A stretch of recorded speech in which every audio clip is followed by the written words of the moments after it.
Des mesures pour la restauration collective dans la loi Egalim, pourquoi? Parce que la restauration collective est constituée d'environ 80 000 restaurants qui servent chaque année près de 4 milliards de repas. En cela, elle est reconnue comme un formidable levier pour accélérer la transition vers une alimentation plus durable, plus sûre et accessible à tous. Nous sommes tous concernés par la restauration collective, que ce soit pour nous-mêmes ou pour nos proches, nos enfants, nos parents. Travailler à l'amélioration de la qualité des repas en restauration collective, c'est répondre aux enjeux de santé publique, de préservation de l'environnement et de justice sociale, et c'est aussi participer à la nécessaire reterritorialisation de notre alimentation. Autant d'enjeux devenus encore plus cruciaux à la lumière de la crise Covid. La loi Egalim est issue des réflexions engagées lors des États généraux de l'alimentation en 2017. Les professionnels, comme les citoyens, ont exprimé la nécessité d'accompagner le changement des pratiques alimentaires et de permettre une juste rémunération des agriculteurs. Cette loi Egalim a introduit des mesures inédites et très ambitieuses pour la restauration collective au-delà des obligations sanitaires et nutritionnelles qui préexistaient. Quelles sont les principales mesures? La plus emblématique concerne l'approvisionnement en produits durables et de qualité. L'objectif est d'atteindre au moins 50% de produits durables et de qualité, dont 20% de produits biologiques dans les repas servis. La seconde mesure concerne la diversification des sources de protéines, avec un objectif d'introduire plus de protéines végétales dans les repas. Par ailleurs, l'information des usagers doit être effective sur la nature des produits entrant dans la composition des repas, ainsi que sur la qualité nutritionnelle.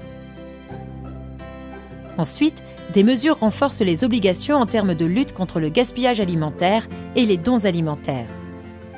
Et enfin, des premières mesures environnementales concernent la substitution des plastiques. Quels sont les secteurs de la restauration collective concernés? Tous les secteurs ne sont pas concernés par toutes les mesures. De plus, les dates d'entrée en vigueur diffèrent en fonction des mesures. Certaines mesures concernent l'ensemble de restaurants collectifs rendant un service public, restauration scolaire et universitaire, hospitalière et médico-sociale, services de l'État. C'est notamment le cas de la mesure concernant les 50% de produits durables et de qualité, dont 20% de produits bio à l'horizon du 1er janvier 2022. D'autres mesures ne concernent pas tous les secteurs, comme l'expérimentation d'un menu végétarien par semaine, déjà en vigueur pour la restauration scolaire. Enfin, quelques mesures sont élargies à la restauration commerciale, comme l'interdiction des ustensiles en plastique à usage unique depuis le 1er janvier 2020. Revenons plus en détail sur l'approvisionnement en produits durables et de qualité. Quels produits et comment les comptabiliser pour atteindre 50% des approvisionnements en 2022? Les produits entrant dans le décompte des 50% sont divers. On y trouve notamment les produits issus de l'agriculture biologique à hauteur de 20% minimum, les produits bénéficiant des autres signes officiels de qualité et d'origine, SIQO, le label rouge, les appellations d'origine AOC, AOP, l'indication géographique IGP, la spécialité traditionnelle garantie STG. Les produits issus d'une exploitation haute valeur environnementale HVE et ceux issus d'une exploitation certifiée de niveau 2 jusqu'en 2029. Certains produits fermiers ou produits de la ferme ou produits à la ferme. Les produits bénéficiant de l'écolabel pêche durable. Les produits bénéficiant du logo Région ultra-périphérique RUP. Hormis les produits fermiers, tous ces produits bénéficient de logos officiels permettant de les identifier. Enfin, les restaurants collectifs sont encouragés à utiliser des produits issus du commerce équitable et à acquérir des produits dans le cadre des projets alimentaires territoriaux. Le calcul des pourcentages se fait sur les valeurs d'achat et par année civile, qui devront être télédéclarées sur une plateforme gouvernementale à partir de 2022 afin d'établir un bilan et un suivi de la loi. Point important, dès à présent, les acheteurs publics doivent adapter leur marché public afin de cibler ces produits de qualité et durable et mettre en place un suivi. Et les convives? Comment sont-ils informés de la mise en place de ces nouvelles mesures?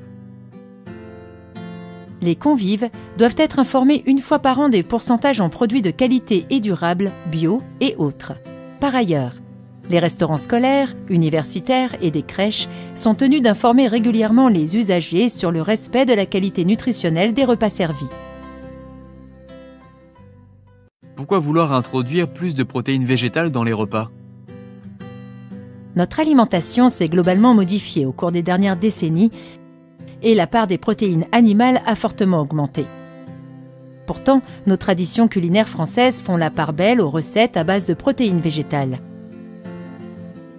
Les études scientifiques et médicales confirment que le bon équilibre entre protéines végétales et protéines animales est une clé en termes de prévention santé. Cultiver plus de légumineuses et de céréales sur les territoires, c'est aussi accélérer la transition agroécologique. Enfin, intégrer plus de protéines végétales, moins chères que les protéines animales, permet de maîtriser le coût du repas et intégrer des produits de meilleure qualité. Dans la loi, 2 mesures concernent l'augmentation de la part des protéines végétales dans les repas.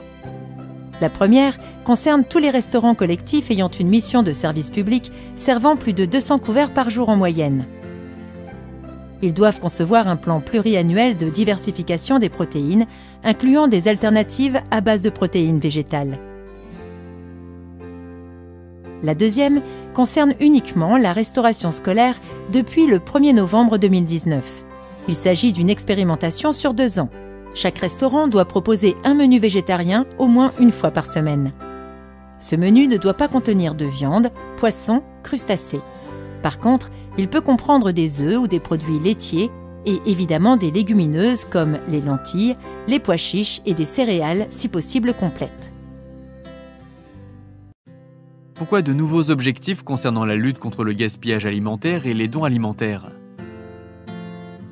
Lutter contre le gaspillage alimentaire est primordial d'un point de vue éthique quand de nombreuses personnes peinent à se nourrir, mais aussi pour préserver l'environnement et les ressources naturelles. Et enfin, comme pour la diversification des sources de protéines, c'est un levier financier important pour permettre la montée en gamme des produits utilisés. Donc, dans la loi, les mesures de lutte contre le gaspillage alimentaire sont renforcées. Chaque restaurant collectif, public ou privé, doit mettre en place une démarche de progrès à partir d'un diagnostic. De plus, les excédents alimentaires encore consommables ne peuvent être rendus impropres à la consommation. Par ailleurs, les plus grands opérateurs, ceux préparant plus de 3000 repas par jour, doivent proposer à une association d'aide alimentaire une convention de don. Et qu'en est-il de l'utilisation du plastique? Des premières dispositions ont été prises avec la loi Egalim et ont été complémentées par la loi anti-gaspillage pour une économie circulaire qui prévoit l'interdiction progressive de tous les emballages en plastique à usage unique d'ici 2040. Les dispositions de la loi Egalim sont l'interdiction d'utiliser des bouteilles d'eau plate en plastique en restauration scolaire, l'interdiction de la mise à disposition gratuite ou à titre onéreux d'ustensiles à usage unique en matière plastique du type gobelet, paille, bâtonnet mélangeur, assiette, couvert, pour la restauration collective, publique et privée et la restauration commerciale. Enfin, l'interdiction de l'utilisation de contenants alimentaires de cuisson, de réchauffe ou de service en matière plastique dès le 1er janvier 2025 dans les restaurations scolaires, universitaires et les crèches. Merci pour cette présentation des mesures. Quelle est la suite? L'objectif de la loi Egalim, c'est d'améliorer la qualité des repas servis, tout en maîtrisant le coût du repas. C'est possible, mais cela demande de l'organisation et du changement. C'est un projet, un challenge. Alors, à vous de jouer. Il est indispensable que les acteurs, acheteurs, cuisiniers, personnels de service, etc. soient bien informés et formés sur ces différents sujets pour arriver à mettre en œuvre ces mesures.